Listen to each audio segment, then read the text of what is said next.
Bonjour à tous, mon nom est Louis-Michel Ménard de SolidCAD. Bienvenue à la présentation de la nouvelle plateforme Autodesk Construction Cloud. Donc aujourd'hui, j'aimerais prendre environ 45 minutes pour vous présenter un peu les changements par rapport à peut-être ce que vous connaissez avec BIM 360, avec la nouvelle plateforme que je vais appeler avec l'acronyme ACC. Donc ACC pour Autodesk Construction Cloud. Donc maintenant l'introduction est faite, je vais utiliser cet acronyme-là pour le futur. Donc aujourd'hui, je vais vous présenter surtout la portion Build, mais je vais aussi vous présenter le reste du portfolio, un peu pour vous expliquer un peu comment on peut introduire l'information à partir du début du design jusqu'à la construction. Je vais aussi, par la suite, à la fin de la présentation, il y a une section chat et Q&A. Donc, si vous avez des questions, des choses qui attirent votre attention, vous voulez qu'on puisse en parler davantage à la fin de la présentation, lâchez-vous lousse, mettez de l'information là-dedans, puis je vais tenter d'y répondre à la fin de la présentation. Donc, sans plus tarder, je vais juste prendre quelques minutes pour vous parler un petit peu de qui est SolidCAD, aussi faire une brève introduction avec le PowerPoint. Je sais que vous voulez voir le produit, donc je vais être très bref à ce niveau-là. Puis, premièrement, j'aimerais m'excuser au niveau de la langue. Donc, ce que vous allez voir va être majoritairement en anglais sur les slides de présentation. Mais je vais faire le contenu en français, c'est que tout change à la vitesse grand V et c'est difficile de pouvoir maintenir ça dans les deux langues. Donc, vous donner un petit peu d'historique sur qui est SolidCAD. Ensuite, un peu d'historique sur la plateforme. Donc, beaucoup de gens me posent la question parce que ça a changé de nom. Donc, pourquoi il y a des nouvelles plateformes? Je vais essayer d'amener un petit peu plus d'informations à ce niveau-là. Et ensuite, évidemment, je vais tomber sur la plateforme. Je vais vous montrer la plateforme web, puis aussi également l'appareil mobile qui est utilisé sur le site avec toute l'information que je vais vous présenter dès le début. Donc, quelques mots par rapport à SolidCAD. Donc, on est une entreprise qui existe depuis maintenant plus de 25 ans, plus de 150 employés maintenant, donc une couverture partout au pays, dans les deux langues, et on est là pour pouvoir vous supporter avec toute une gamme, des fois des petits lags, des petites choses qui ne se mettent pas à jour automatiquement. Donc, évidemment, au niveau des produits Autodesk, on est un fier partenaire Autodesk Platinum, donc la plus haute distinction. Alors, on est les seuls revendeurs à avoir cette distinction partout au pays. Et aussi, comme vous pouvez le voir à l'écran, on est revendeur aussi d'une multitude de solutions qui gravitent majoritairement souvent autour des produits et solutions Autodesk. Du côté Revit, les solutions CTC. Tantôt, je vais vous montrer un peu comment accéder de l'information, soit à partir de notre site web ou de voir d'autres présentations sur notre site YouTube. Je vous encourage à utiliser Revit ou Civil 3D. Allez voir ces outils ultra performants. Vous voyez aussi les autres logos au niveau de la visualisation, scanning 3D, publication d'informations, Bluebeam avec la gestion des PDF et plusieurs autres. Évidemment, tous les produits qu'on vend, on les supporte, mais aussi on vous aide à les implanter. Donc, tout ce qui est de vos besoins en firme, de consultation BIM, implantation, programmation. Aussi, on a une large expertise avec les technologies Forge. Donc, tout ce que vous allez voir aujourd'hui dans la plateforme, c'est la technologie Forge de Autodesk. Donc, on a une large expertise dans ce domaine-là. Donc, c'est des choses qui ne sont pas tout à fait au point, qui ne fonctionnent pas selon vos besoins. On a la capacité de pouvoir faire des programmes ou de modifier certaines lignes de code qui pourraient faire ce que vous avez exactement besoin. Même chose au niveau du scan 3D, implantation, scan to BIM. On a une très large expertise à ce niveau-là. On est très fiers aussi d'un prix qu'on s'est mérité il y a récemment en mars. Donc, on s'est vu discerner par Autodesk le titre de Top Service Partner. Donc, c'est le genre de mérite qu'on a habituellement au niveau soit canadien ou américain ou des Amériques, mais maintenant, à travers le monde, on en est très fiers à ce niveau-là. Donc, c'est un peu un gage de la qualité de ce qu'on peut vous offrir. On supporte nos produits. Je vais vous montrer tantôt comment accéder soit à la ligne directe ou le numéro 1-800 quand vous avez besoin d'aide. Toujours important quand vous avez rencontré des petits problèmes qui, des fois, sont simples, mais peuvent devenir très compliqués. On est là pour ça. Maintenant, quand on va parler de la plateforme ACC, donc, il y a plusieurs challenges. Donc, comment on peut y répondre? C'est à cause des problèmes qui vont être causés par la demande constante au niveau de la collaboration, d'avoir des processus qui sont brisés. On va parler souvent de silos, d'endroits où l'information est géré par individu ou par solution, puis doit être transféré à d'autres. Donc, il y a une certaine complexité à ce que tout le monde ait une visibilité sur la même information ou les mêmes solutions.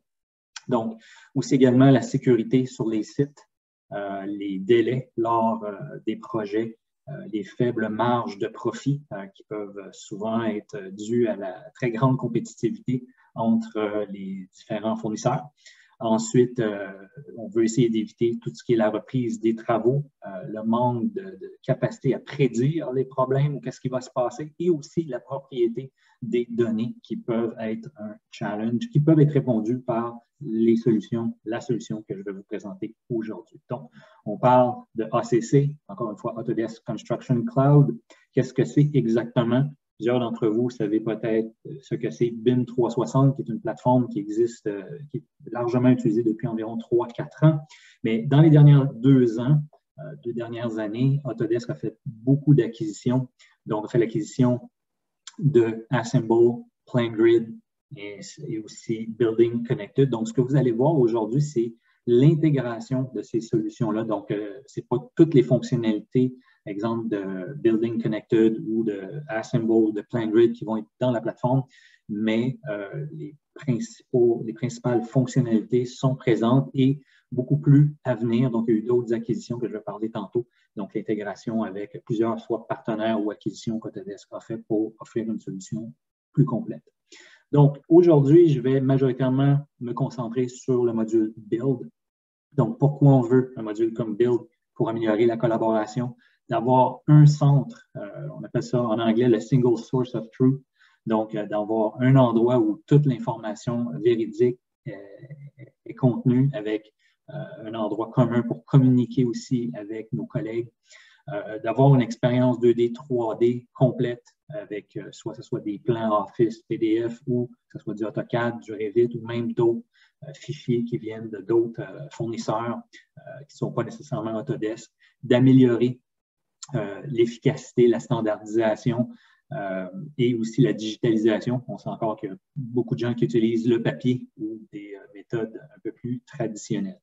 Aujourd'hui, comme je l'ai mentionné tantôt, je vais me concentrer principalement sur Build, mais je vais faire aussi une introduction, peut-être un refresh pour certains de BIM Collaborate, aussi le module Takeoff qui a été relâché en mars pour pouvoir faire de l'estimation, mais c'est vraiment autour de Build et les différents processus que je vais m'attarder aujourd'hui.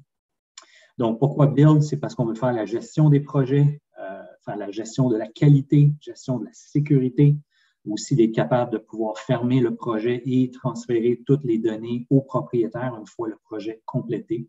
C'est aussi de gérer les coûts à l'intérieur des projets et aussi faire une saine gestion des documents qui sont échangés à travers le projet. Donc, on voit souvent beaucoup, ou on associe beaucoup Autodesk avec du AutoCAD ou du Revit, mais il y a un paquet d'autres documents dans un projet aussi qui ont besoin d'être échangés et autour, il doit y avoir de la collaboration. Donc, je veux vous parler un petit peu d'où sont les changements, parce que c'est une question qui m'est régulièrement posée. Pourquoi Autodesk change de nom de plateforme?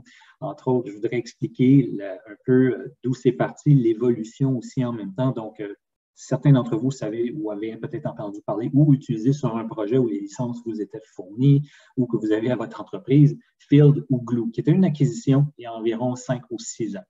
À ce même moment-là, Autodesk offrait BIM 360 Team et Collaboration for Revit, qui étaient 2 outils qui communiquaient ensemble, mais qui ne communiquaient pas avec Field et Glue. Donc, on avait des outils pour le design qui pouvaient être très efficaces et qui permettaient la collaboration dans le cloud. Et on avait d'autres produits qui étaient chantiers, mais qui ne communiquaient pas avec les produits de design. Donc, c'est pour cette raison que Autodesk a créé BIM 360, donc la version que beaucoup de gens connaissent, qui existe maintenant depuis environ 3 ans, qui communément était appelé le Next Gen, qui faisait l'intégration de ces technologies-là ensemble. Et dû aux acquisitions qui ont été faites récemment, bien, la nouvelle plateforme que vous allez voir aujourd'hui, qui est ce qu'on appelle la Unified Platform, le ACC, qui intègre les technologies d'Assemble, du BIM 360 et aussi PlanGrid. On a les 2 autres acquisitions, Pipe et Building Connected, qui ont été faites récemment, et on va voir en cours d'année aussi des nouveaux modules et intégration de ces technologies-là à travers ce que je vais vous montrer aujourd'hui. Donc, on retourne un petit peu dans le temps, en février. si vous aviez des souscriptions pour les collections AEC, vous aviez automatiquement à partir de cette date un accès pour BIM 360 Docs ou le nouveau doc qui s'appelle Autodesk Docs. Donc, c'est un produit auquel vous avez accès et c'est le produit dans lequel vous allez pouvoir mettre toute votre documentation et chacun des modules que vous allez acquérir, que ce soit BIM Collaborate, Takeoff ou encore Build, va avoir une licence de doc. Donc, c'est dans ce module-là que la majorité de la collaboration va se faire. Donc, BIM 360 Design, qui est un produit très populaire au niveau de la collaboration avec Revit. Donc, c'est un peu le produit, moi je l'appelle le produit invisible. Quelqu'un qui travaille dans Revit, plutôt que sauvegarder sur le serveur ou localement, va sauvegarder dans le cloud d'Autodesk et créer un projet. Donc, au fur et à mesure qu'on travaille, ces données-là sont automatiquement disponibles à travers le cloud. Et si vous travaillez en mode collaboratif, tout le monde peut travailler chacun sur sa section, évidemment, sans avoir à se piler sur les pieds. Et cette technologie-là est de retour dans la nouvelle plateforme. En fait, c'est les mêmes fonctionnalités et même un petit peu plus, je vais vous expliquer un peu tantôt. Et à ça, s'est ajouté un module qui était accessible, qui était optionnel auparavant, qui est le module de Model Coordination, qui est l'équivalent du Navisworks, si vous voulez, pour pouvoir faire les clash detection. Pas aussi puissant que ce que vous allez retrouver avec Navisworks, mais pour pouvoir faire la détection des clashs. Au fur et à mesure que vous travaillez dans les projets de façon collaborative, les clashs se calculent automatiquement. Donc, nul besoin d'exporter des données de vos modèles à l'intérieur de Navisworks et de pousser ça dans une autre solution de gestion des clashs. Tout se fait à même la plateforme. Et aussi, il y a des intégrations avec Navisworks et Revit. Donc, je vais vous parler des déficiences tantôt que je vais vous montrer. Donc, il y a des panneaux, des add-ins qui sont disponibles à travers, qui sont gratuits, qui sont à travers Navisworks et Revit, qui vous permettent de communiquer avec ceux qui n'utilisent pas Navisworks ou encore Revit lorsqu'on veut pouvoir communiquer avec d'autres. Ça s'appelle issues ou déficiences. Moi, je leur ai nommé un autre nom parce que c'est un outil, je pense, qui peut être utilisé pas juste quand on a des problèmes, mais aussi pour communiquer certaines informations ou des besoins que vous pouvez avoir à travers les projets. Je vais revenir un peu là-dessus tantôt. Donc, Doc, le produit gratuit qui est inclus avec les solutions Autodesk, c'est l'environnement qui vous évite d'avoir des silos. Donc, c'est l'endroit centralisé où vous mettez toutes vos données. Pas que les autres outils existants ne sont pas bons. Outlook est un bon outil. Un outil de visualisation de PDF est un excellent outil aussi, un paquet d'autres, beaucoup d'outils cloud qui existent, mais ne sont pas communiquent pas entre eux de façon aisée. On doit souvent faire de l'export et ne pas être sûr des bonnes versions qu'on va avoir à utiliser. Donc, c'est pour ça qu'on va parler d'un centre de données commun qui nous permet d'intégrer autant les données telles que du document Office, PDF, ou encore tout ce qui est AutoCAD, Revit, et plus de 50 types de formats, certains Autodesk et d'autres compétiteurs, dans un seul et unique endroit. Et une fois qu'on a toutes nos données à l'intérieur de ce même Common Data Environment, point de données commun, bien, ça ouvre la porte à un paquet d'autres fonctionnalités que je vais vous montrer dans les prochaines minutes. À ça s'ajoute une application pour les iPhones ou Android, bientôt Windows, qui vous permet évidemment de communiquer à l'extérieur dans les sites où vous n'avez évidemment pas accès probablement avec votre ordi et où vous avez besoin de communiquer avec les autres personnes qui sont dans les bureaux. Donc, assez dit avec le PowerPoint. Je bascule donc sur la présentation, mais avant de sauter sur la plateforme, j'aimerais vous montrer quelques informations. Aussi, vous rappeler, si vous allez dans la section Q&A, j'ai mis plusieurs liens. Donc, si vous avez besoin de communiquer avec moi, j'ai mis mon numéro de téléphone, mon adresse courriel, mais aussi les liens que je vais vous montrer dans les prochaines secondes. Donc, sur notre site SolidCAD, vous avez toutes sortes d'informations concernant ce que je vais vous parler aujourd'hui, comment on peut vous aider à implanter ces technologies-là, que ce soit au niveau de la formation ou du support une fois que la technologie elle est implantée chez vous. Ensuite, sur le site YouTube, donc si vous allez sur YouTube et vous tapez SolidCAD ou le lien que je vous ai fourni, il y a une multitude de vidéos. Donc, toutes les présentations qu'on fait se retrouvent là. Donc, si vous avez des collègues à qui vous aimeriez qu'ils voient cette présentation-là que je vous présente aujourd'hui, bien, elle sera disponible probablement d'ici la fin de la journée ou demain sur notre site. Et je vous encourage évidemment à vous abonner et à aller voir d'autres vidéos de toutes les autres solutions qu'on revend et qu'on fait de façon régulière. Autre site intéressant Évidemment, c'est le site d'Autodesk, donc pour avoir plus d'informations sur les produits. Donc, vous naviguez à travers les produits. On est dans Build en ce moment, donc beaucoup d'informations. Mais ce que je trouve intéressant, c'est qu'il peut y avoir aussi d'autres informations, tout dépendant de dans quel type d'entreprise vous travaillez. Et ensuite, si vous voulez voir quels sont les succès chez certains clients dans des différents domaines donnés. Mais aussi, selon les ressources, des fois, ce que je trouve vraiment intéressant, c'est les workflows. Des workflows qui vous aident à mieux comprendre comment implanter ces solutions-là, des workflows par type d'entreprise selon ce que vous êtes. Beaucoup. Des fois, on dit peut-être trop d'informations, mais il y a beaucoup d'informations qui, moi, je trouve fort utiles. Dernier lien que j'ai mis, c'est aussi au niveau de l'auto-formation.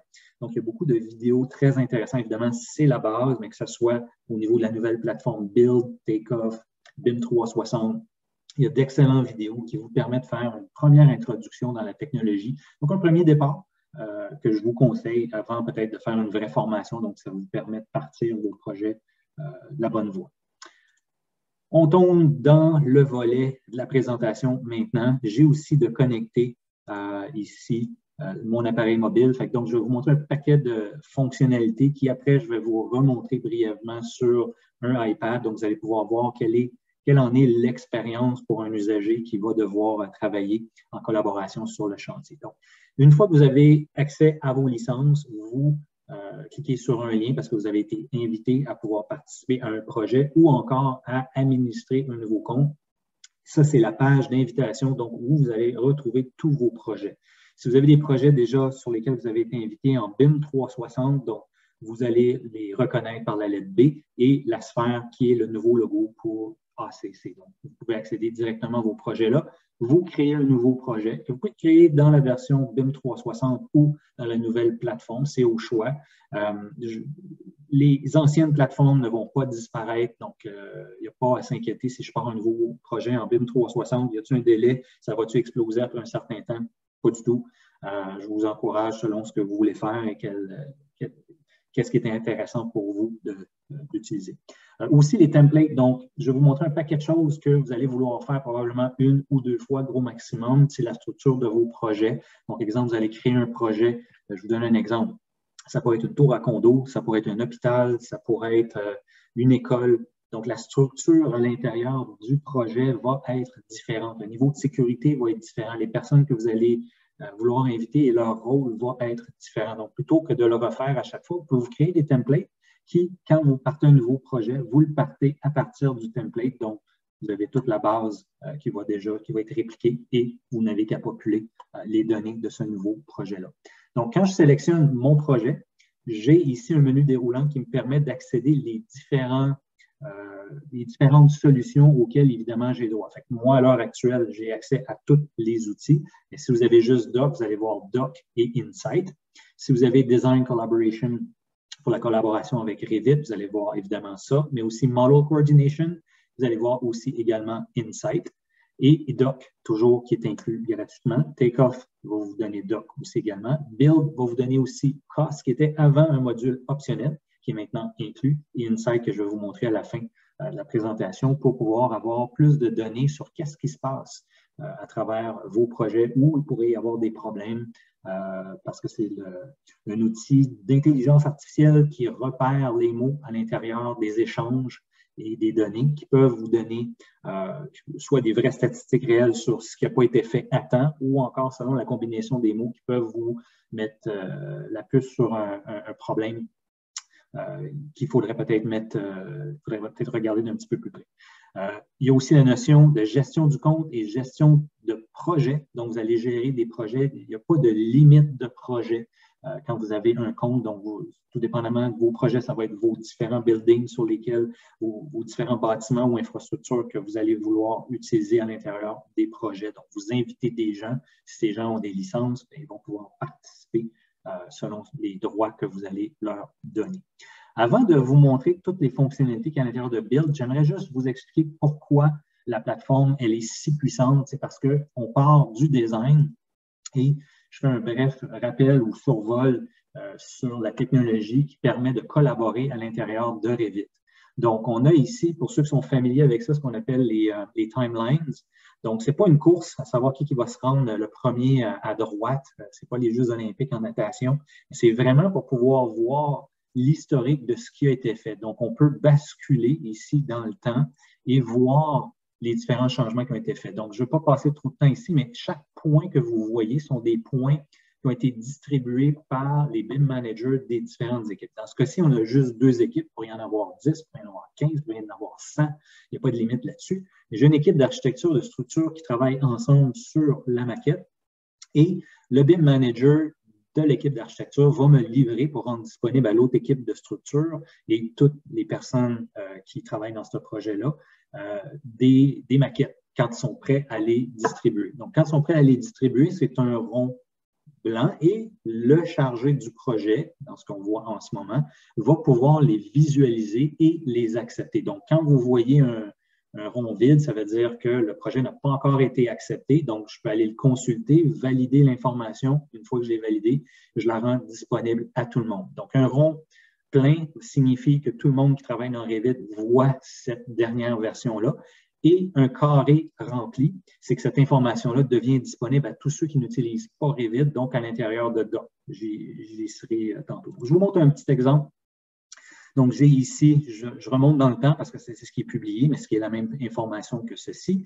Et je veux explorer les données. Donc, j'ai mon outil de visualisation qui me permet de voir la maquette et je peux demander de voir les changements par rapport à la dernière émission. Donc, ça me permet de voir, je vois ce qui a été ajouté, ce qui a été enlevé et ce qui a été modifié. Je peux retirer ces éléments-là, donc ça me permet de voir plus simplement en vert qu'est-ce qui a été ajouté, qu'est-ce qui a été enlevé. Ensuite, qu'est-ce qui a été modifié. On voit les murs qui ont été modifiés. Donc, on va dire que ça répond à mes besoins. Donc, j'accepte à partir de ce moment-là et lorsque je l'accepte, devient un point carré. Et dans Doc, cette information-là devient publique à tous. Je veux maintenant basculer sur le module Model Coordination parce que, très important, au fur et à mesure où on travaille sur ces données-là à l'intérieur de Revit ou Civil 3D, j'ai oublié de le mentionner tantôt, étant donné que les données sont dans le cloud, les clashs se font automatiquement. Donc, ce n'est pas un process qu'on dit, bon, mais à chaque semaine ou à chaque moment donné, on va prendre chacune des maquettes, les unir ensemble, aller dans Navisworks, vérifier où sont les interférences. Le cloud le fait pour nous. En ce moment-ci, j'ai plusieurs maquettes, les mêmes maquettes ici représentées en haut, qui sont vérifiées une par rapport à l'autre. Donc, celle-ci par rapport à elle-même. Donc, c'est pour ça que j'ai une section grise. C'est le même modèle. Donc, c'est normal que je n'ai pas de clash dans ces sections-là. Par contre, si je vois, vous voyez aussi, les couleurs sont plus foncées au fur et à mesure qu'il y a plus de clash. Donc, j'en prends un tout à fait au hasard et ça me permet d'ouvrir les modèles en question et de pouvoir vérifier les clashs qu'il y a à l'intérieur.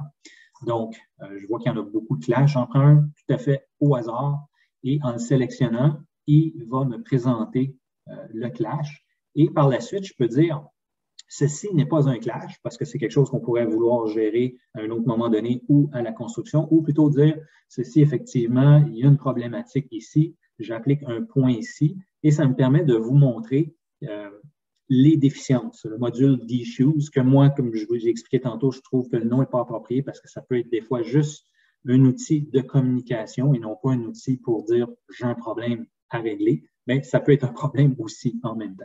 Donc, le panneau s'est ouvert ici. J'ai ici, parce que c'est moi qui l'ai créé, je suis le seul qui va pouvoir le fermer. Mais les autres individus, au fur et à mesure qu'ils vont passer à travers cette déficience-là ou cette demande d'information-là, pourront changer les statuts. Mais moi seul pourra le fermer et le but, c'est s'il y a des problèmes, qu'on veut les régler. Par défaut, il a pris le type qui était Coordination Clash, mais il y a toute une multitude d'autres possibilités qui sont disponibles et c'est entièrement configurable. Et à travers la plateforme, cette boîte de issues va être la même et va être utilisée à travers toutes les autres fonctionnalités et même avec Doc. Donc, j'assigne le problème à un individu en particulier. Il va recevoir une notification par courriel et par la plateforme. Je peux donner une localisation. Ensuite, je prends vraiment des choses au hasard. Une date où je m'attends à ce que ça soit réglé. Je ne laisse pas beaucoup de temps. Et quand est-ce que ça va partir aujourd'hui? Il y a même une photo qui s'est prise de l'endroit où il y a le clash et je peux rajouter d'autres données ou même ajouter d'autres fonctionnalités que je vais passer au travers tantôt. Donc, une fois que c'est fait, la notification, elle est envoyée et ça nous permet de gérer nos déficiences à travers la plateforme. Je bascule aussi sur Takeoff rapidement, vraiment rapidement, parce qu'il y aura d'autres présentations qui vont être faites très prochainement où on va voir vraiment plus en profondeur des fonctionnalités de Takeoff. Donc, la technologie d'Assemble, donc faire un Takeoff 2D ou 3D. Je vous montre le 3D. Je vais directement à l'intérieur du modèle dans lequel on travaille.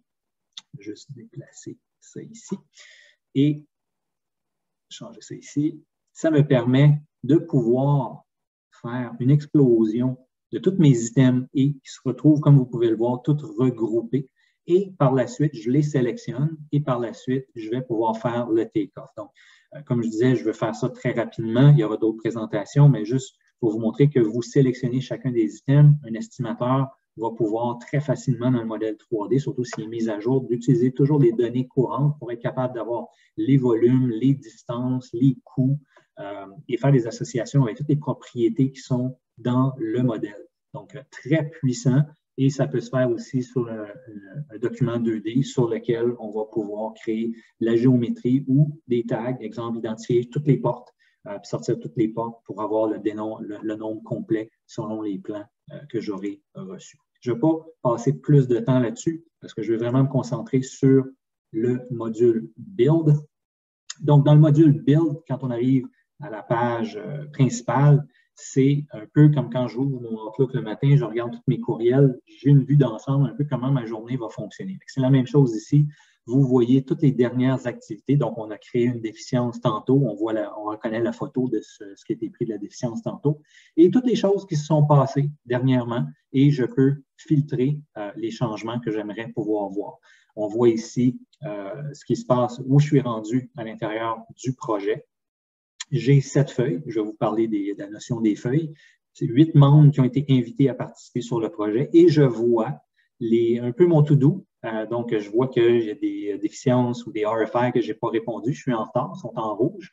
Et ici, je peux voir qui est connecté sur l'appareil mobile et qui n'est pas à jour. Donc, je vois mon collègue Dan, qui est out of date depuis plusieurs jours. Bien, je peux lui envoyer un suivi pour qu'il puisse mettre à jour, s'assurer qu'il utilise les bonnes données. De toute façon, quand il va ouvrir son appareil mobile, il va tout de suite avoir une notification comme de quoi que ce n'est pas à jour et qu'il doit le mettre à jour automatiquement parce qu'évidemment, ça peut fonctionner en mode online ou offline si jamais l'Internet n'est pas présent. Je bascule avant de vous parler des feuilles sur le module ici, Files, qui n'est plus ni moins Doc. Donc, quelqu'un qui utilise uniquement Doc ici, il va avoir exactement la même information qu'il y a ici. Vous voyez tous les répertoires qui ont été créés. Quand je parlais des templates, c'est ça ici. Vous n'avez pas envie de recréer à chaque fois. Donc, vous créez vos propres templates et ils se répètent au fur et à mesure que vous créez de nouveaux projets. J'attire votre attention sur la ligne qui est ici. Tout ce que vous voyez dans la section du haut, qu'on appelle For the Field, ce sont les documents qui vont être visibles pour ceux qui utilisent l'appareil mobile. Les documents ci-bas, ça va être les documents qui vont être utilisés au niveau du projet. Donc, tout simplement, on a copié ou collé des informations qui sont ici, ou même si vous désirez, il y en a certains qui le font, travaillent uniquement dans cette section-là. Et c'est uniquement les seuls documents qui sont publiés et visibles avec l'appareil mobile. Je reviens un peu sur ce que je vous ai montré tantôt. Tantôt, j'avais parlé dans Design Collaboration. On a vu les petits ronds pleins, les carrés pleins. Donc, une fois qu'on a un carré plein, qu'est-ce qui est visible? C'est ce que vous voyez ici. Donc, ce n'est pas un copier-coller qui a été fait, c'est appliqué automatiquement. C'est la 4e version. Ça me permet de faire, on l'a vu tantôt, comment valider les changements. Je vous montre un peu de quoi ça a l'air. Ça va ressembler à ce que je vous ai montré tantôt. C'est exactement la même maquette qui se retrouve disponible, des outils de mesure, des outils pour pouvoir naviguer, se promener à l'intérieur. Je ne vais pas m'y attarder parce que c'est des outils qui sont très simples à utiliser. Vous utilisez la souris pour pouvoir vous promener à l'intérieur et navigation très aisée. Tantôt, j'ai parlé des déficiences. Donc, le même menu de déficience qui est ici, qui se retrouve ici, qui est entièrement configurable comme je l'ai mentionné. Et vous avez ici à droite, il y a des plans 2D qui sont insérés. Vous allez pouvoir y accéder également, faire la comparaison ici, comme je l'ai fait tantôt. Je ne vais pas le refaire parce qu'on l'a déjà fait. Ensuite, vous créez vos répertoires comme vous le voulez. Je vous montre les différentes options. Donc, vous pouvez ajouter d'autres répertoires, les renommer. Et évidemment, tout ça, si vous avez les droits de pouvoir le faire. Donc, c'est à l'intérieur de la gestion. Je ne vais pas parcourir la gestion. C'est relativement simple. Chaque individu a des rôles ou des droits. Donc, ils peuvent modifier ou pas, ou ne pas voir. Donc, vous pouvez prendre des répertoires non visibles pour certains groupes d'individus ou tout le monde pour que ça soit accessible uniquement par vous. Vous pouvez ici uploader des documents qui seraient à partir de votre ordi, télécharger des documents, voir un peu sur ce document-là ou répertoire, qu'est-ce qui s'est passé, qui a modifié quoi dans le temps, très important pour la traçabilité. Partager aussi avec quelqu'un qui n'utilise pas la plateforme, donc envoyer un courriel avec plusieurs documents en zip. Donc, ces gens-là pourront les récupérer. Par contre, ils vont utiliser à ce moment-là un deuxième silo. On en a parlé tantôt. Pas une bonne idée, mais l'option est là. Changer les attributs. C'est quoi les attributs? C'est ce que vous voyez ici. Vous pouvez configurer ça comme vous voulez. Vous pouvez même mettre des menus déroulants à l'intérieur, des dates, etc., de sorte que quand vous faites des recherches, vous allez pouvoir trouver les informations plus rapidement. Déplacer des répertoires, changer la visibilité, effacer les permissions. Comme moi, je suis administrateur, j'ai le droit de le faire. Si vous ne l'êtes pas, vous ne pourriez pas. Vous abonner sur un document ou un répertoire. Donc, dès qu'il y a une modification, vous recevez une notification. Soumettre en revue, souvent utilisé pour des plans 2D ou 3D. Donc, je suis dessinateur, je veux qu'un manager puisse superviser mon travail et l'approuver. Donc, à ce moment-là, il y a un processus qui me permet de voir. J'ai soumis le travail que j'ai fait à mon manager l'a revu à telle date, l'a accepté et maintenant les gens peuvent l'utiliser. Ce n'est pas obligatoire d'utiliser ces processus-là, mais ça peut éviter plusieurs problèmes quand ils sont mis en place. Et finalement, Create Transmittal qui permet de envoyer de la documentation à quelqu'un à l'intérieur du projet. Donc, plutôt que quand on veut communiquer ou faire une demande de soumission, j'envoie plusieurs documents et ça peut être un mode très pratique et très rapide de le faire. Je veux maintenant m'attarder sur ce qu'il y a dans For the Field. Tantôt, j'ai mentionné qu'on pouvait voir n'importe quel type de fichier. Vous voyez ici un fichier Excel, vous voyez des documents PDF. Je vous montre ce document-là. Donc, juste pour vous montrer qu'il y a une intégration complète avec les outils Microsoft. Vous voyez ici en haut, je suis en mode viewing, mais je pourrais pouvoir l'éditer, encore une fois, si j'ai les droits. Et vous utilisez les mêmes outils Microsoft et non pas nécessairement des outils de la plateforme Autodesk Cloud, donc des outils que tout le monde connaît, si on veut.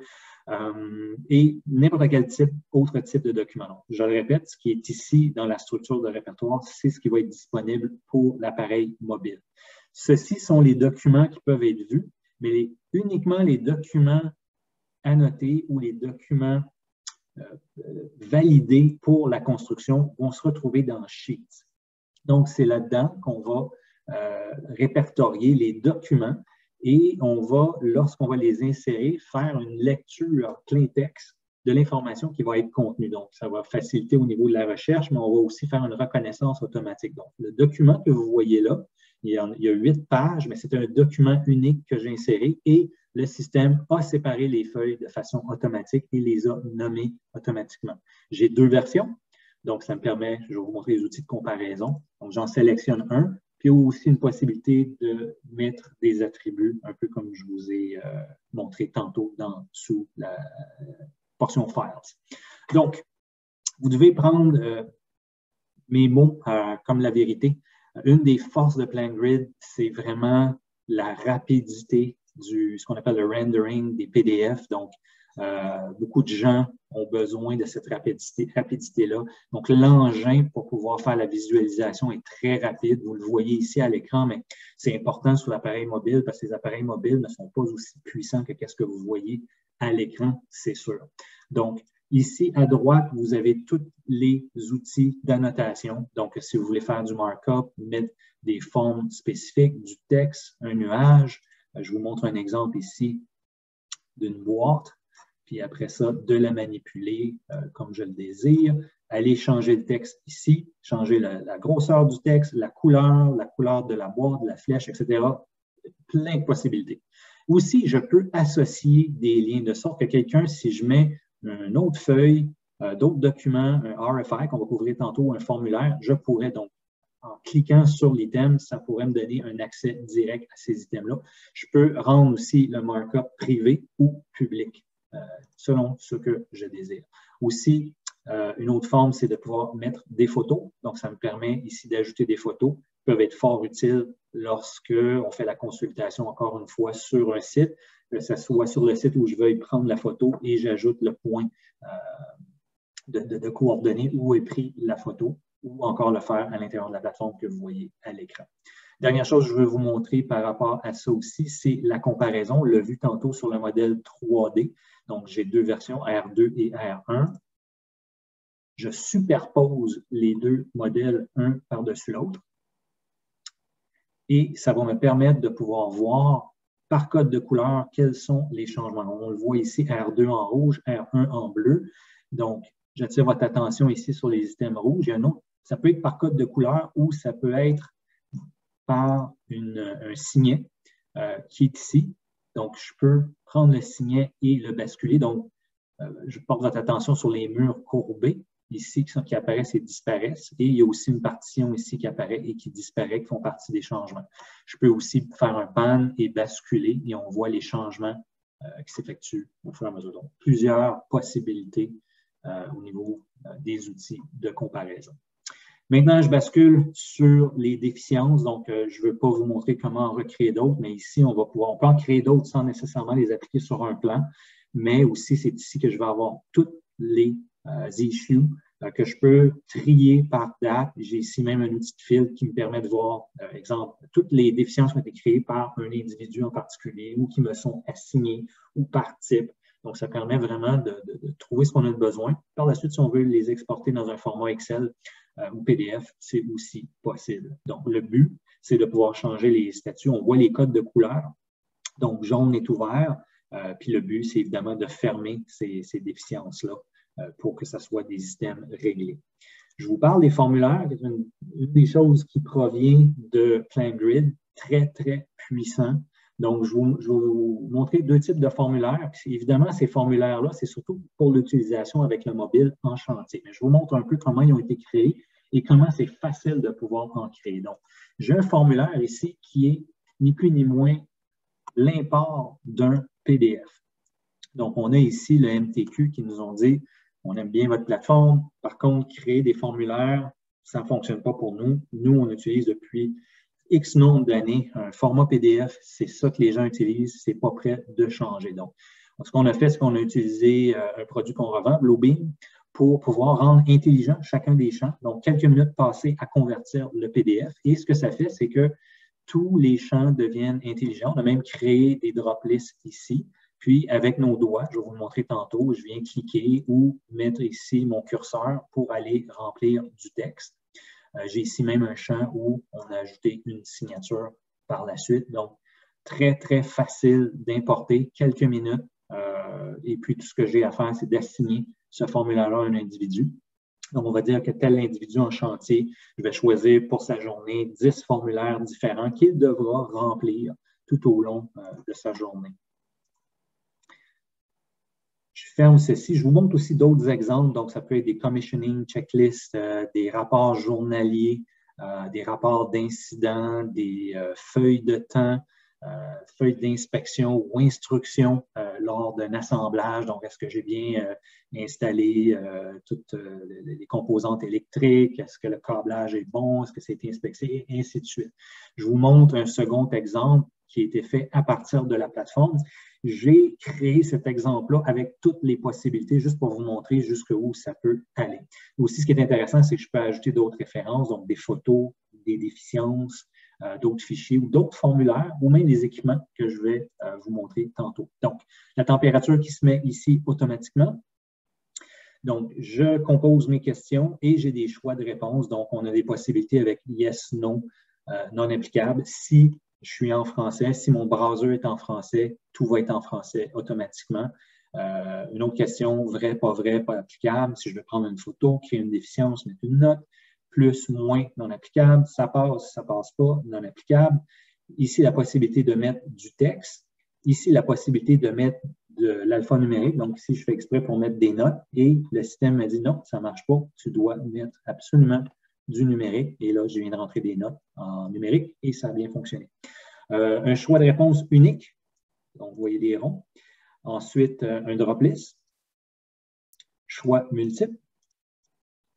Les équipements, donc de pouvoir avoir différents équipements que je voudrais ajouter. Donc, je remplis à la fin de la journée les équipements qui ont été utilisés, là, niveau d'huile, niveau de filtre ou de choses qui sont à compléter, les matériaux utilisés, des worklogs pour les personnes qui ont participé, un autre type de menu avec une date, avec une question spécifique, signature. On peut même demander aussi une compte signature. Puis il y a des endroits qui peuvent être forcés, des choses que les gens vont être obligés de répondre, donc avec l'astérix rouge, puis d'autres qui ne sont pas obligatoires.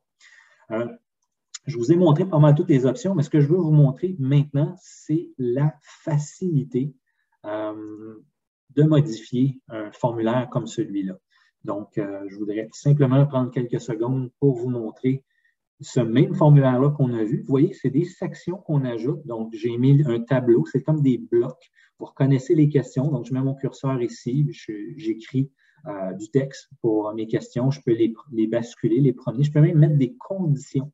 Tout dépendamment de la réponse, si c'est oui, il n'y a pas de problème, mais si c'est non, je peux forcer à ce qu'on crée une déficience ou à ce qu'on prenne une photo et d'autres types de possibilités. Et c'est ici que je vais rendre le champ de questions qui est obligatoire. On voit les autres questions, c'est ici que je vais pouvoir formuler quel type de réponse je veux avoir et j'ai juste amené mon curseur à un endroit précis pour définir ou ajouter d'autres. Dans ce cas-ci, on a 4 choix de réponse, mais je pourrais en ajouter un paquet d'autres. Et j'amène mon curseur à un endroit et je tape au clavier et je modifie, je sauvegarde, mon formulaire est là. Aussi simple que ça. Donc, je dirais que pour quelqu'un, après avoir vu ce que j'ai montré là, passe 10 minutes dans la plateforme, il va être pleinement autonome, il va avoir tout compris comment créer des formulaires. Donc, très puissant et très facile à gérer aussi en même temps. Le répertoire de photos, donc très important parce qu'il y a beaucoup de photos sur un projet qui vont être prises. Donc, on voyait les photos des déficiences qui ont été prises dans le module de collaboration.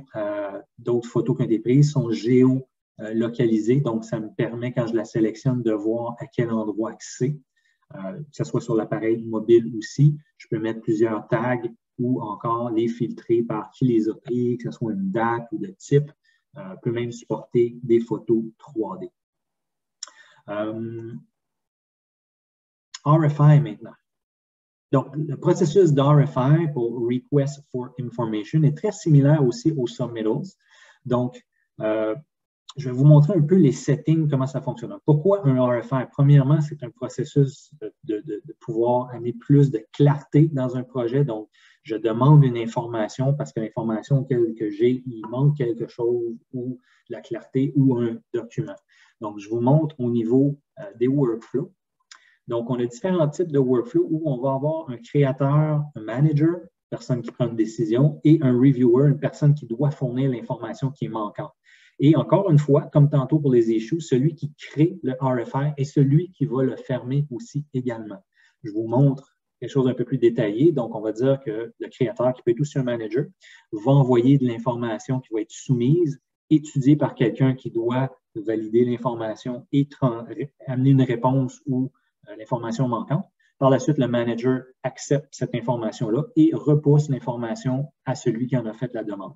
Pourquoi on fait ça? C'est parce pour qu'on puisse conserver, évidemment, un historique des échanges et aussi assurer un endroit propre à chacun où l'information va être résidente. Donc, je vous montre comment on en crée un peu comme les issues, très facile. Donc, on le voit par défaut.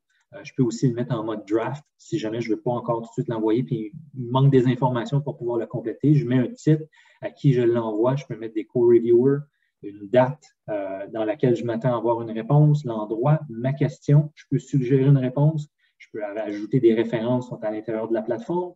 Est-ce que ça va avoir un impact sur les coûts? Est-ce que ça va avoir un impact sur la cédule? Et ainsi de suite. Je ne suis pas forcé de tout répondre, mais plus vous allez rentrer de l'information, lorsque les rapports vont sortir, bien, il y aura plus d'informations. Ça sera plus granulaire que ce qu'on va être capable de voir comme information. Ce que vous voyez ici, c'est exactement la même demande que j'ai copiée dans le but de vous montrer un peu les différents statuts. Donc, on le crée. Après ça, il tombe en mode revue. Donc, vous voyez un peu, on a passé à travers le formulaire, mais toute l'information qui est rentrée se retrouve ici. Il peut s'ajouter des références qui sont ici et on peut voir ici tout l'historique à partir du début jusqu'à la fin. C'est pour ça que c'est important parce que si jamais il y a une problématique ou un conflit, on est capable de revenir en arrière. Donc, je suis, exemple, la personne qui doit faire la revue ou la réponse, de fournir la réponse. Donc, j'écris ma réponse et après ça, je la soumets. Et je vais juste revenir en arrière sur mes RFI. Et dans le mode répondu, on voit la réponse qui est ici. Et par la suite, quand c'est répondu, c'est classifié et la personne qui reçoit la confirmation ferme la demande de RFI. Submittals, c'est un peu le même processus, sauf que je veux soumettre de l'information par approbation. On va dire qu'il a été spécifié un type de revêtement particulier, mais parce qu'il n'y a plus de stock, on fournit plusieurs autres échantillons ou plusieurs autres items similaires qui doivent être approuvés par soit le propriétaire ou quelqu'un qui est en charge du projet. Donc, c'est un peu le même type de questionnaire. Donc, par contre, je vais pouvoir ajouter des documents et dire, ben, étant donné que, exemple, le type de revêtement n'est plus disponible, je suggère telle autre marque ou tel autre type de produit. Est-ce que c'est convenable pour vous? Confirmer avant qu'on puisse commander, etc. Donc, vous pouvez voir un peu l'importance de ces items-là lorsqu'on a des projets. Donc, beaucoup d'échanges qui se font à l'intérieur des RFI et Submittals. La portion des meetings, très important aussi. On voit ici, c'est le main meeting, donc 1, 2, 3. Le premier, c'est des minutes. Il a été fermé. Celui-là n'a pas été fermé, mais celui-là a été créé et tous ces meetings-là ont été créés à partir du dernier. Donc, je vous montre le plus récent meeting qu'on a eu. Je vous montre les invités. On peut ajouter d'autres personnes. Donc, on fait une réunion ensemble via Teams ou Zoom ou whatever, l'outil de partage d'écran. Et je sélectionne qui a été présent. Je peux ajouter des documents, des références ici ou d'autres items. Et je crée mes questions, un peu comme tantôt, je bascule, j'amène mon curseur et j'ai ici, bon, un review of the last meeting, donc on passe en revue ce qui a été discuté à la dernière rencontre. J'ai là-dessus la possibilité de mettre une date due, d'assigner à un ou plusieurs individus, mettre un flag ou ajouter d'autres références.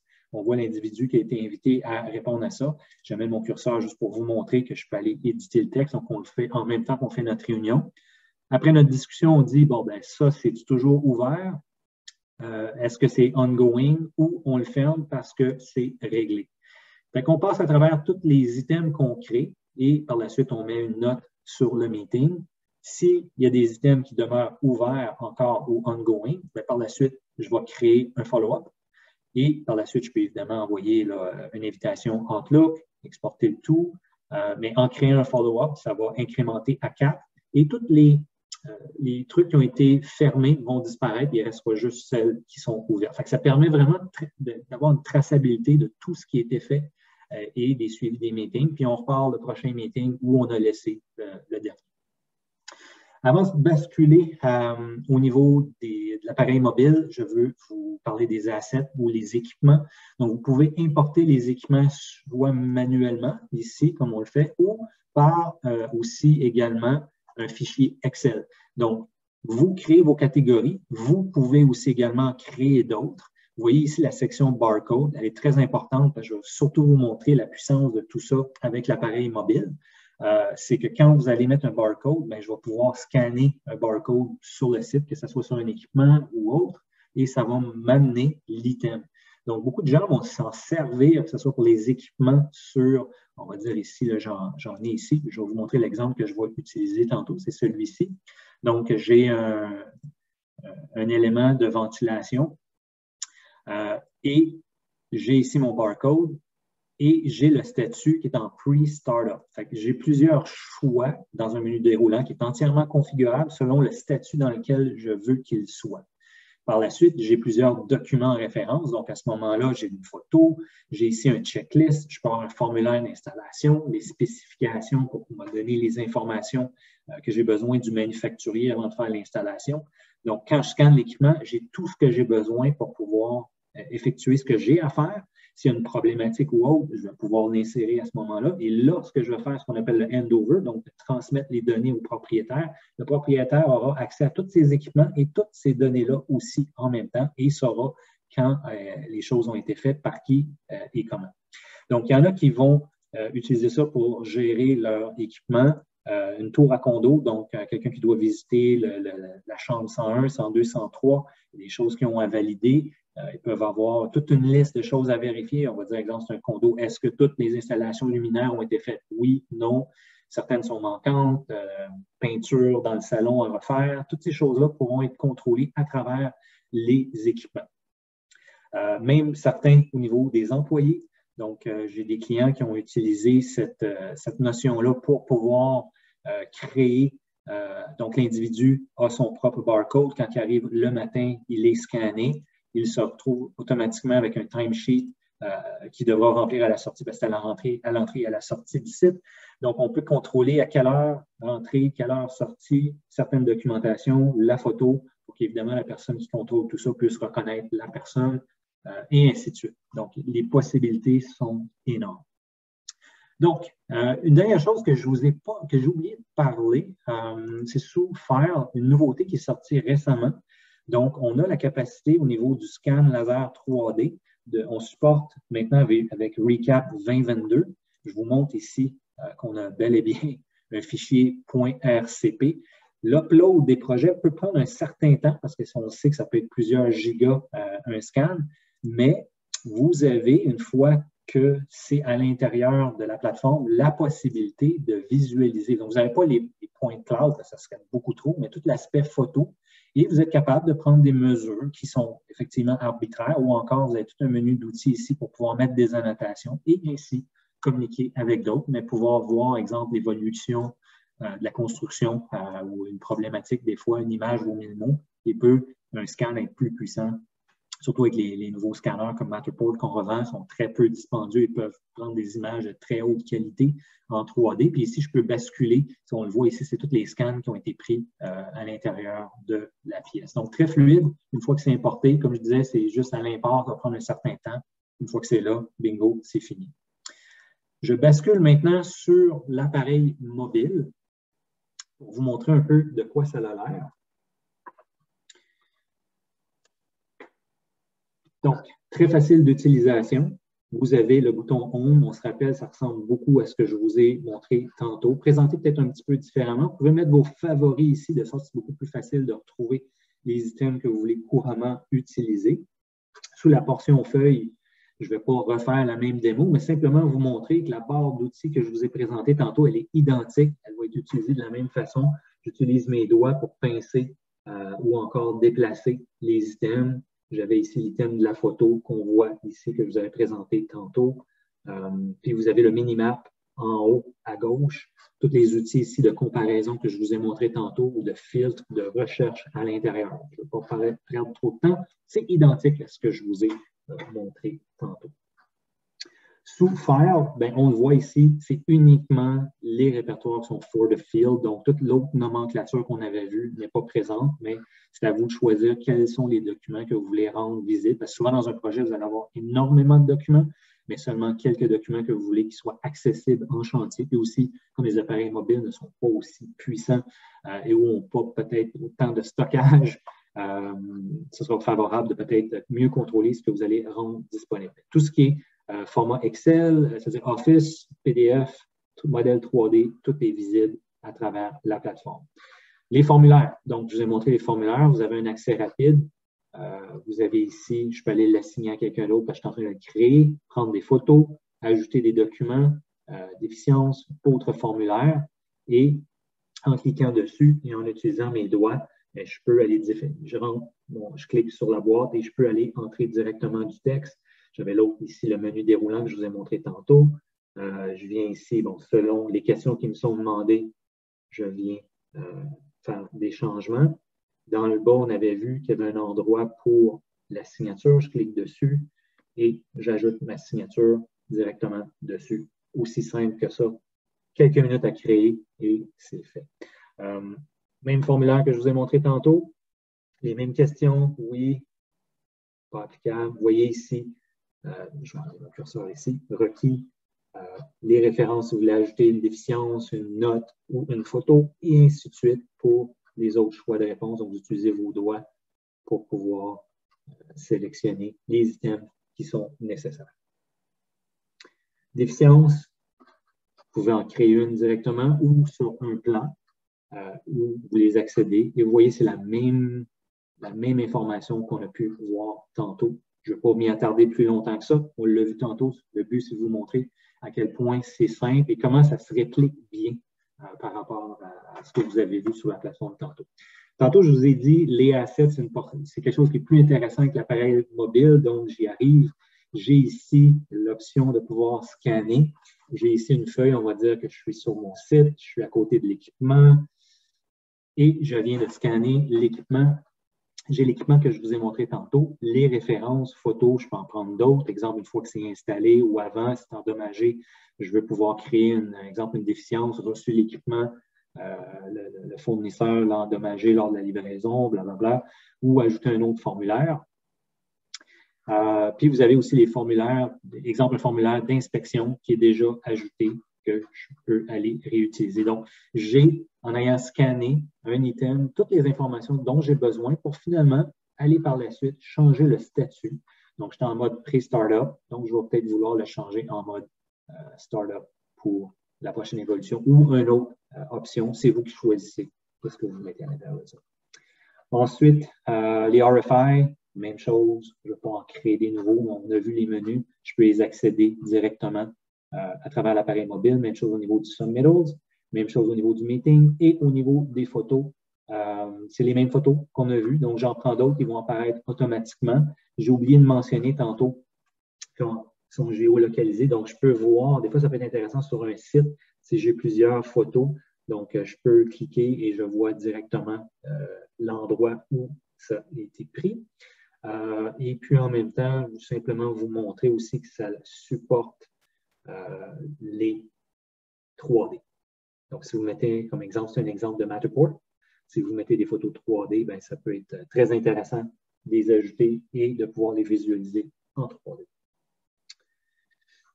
Ça fait pas mal le tour de tout ce que je voulais vous présenter.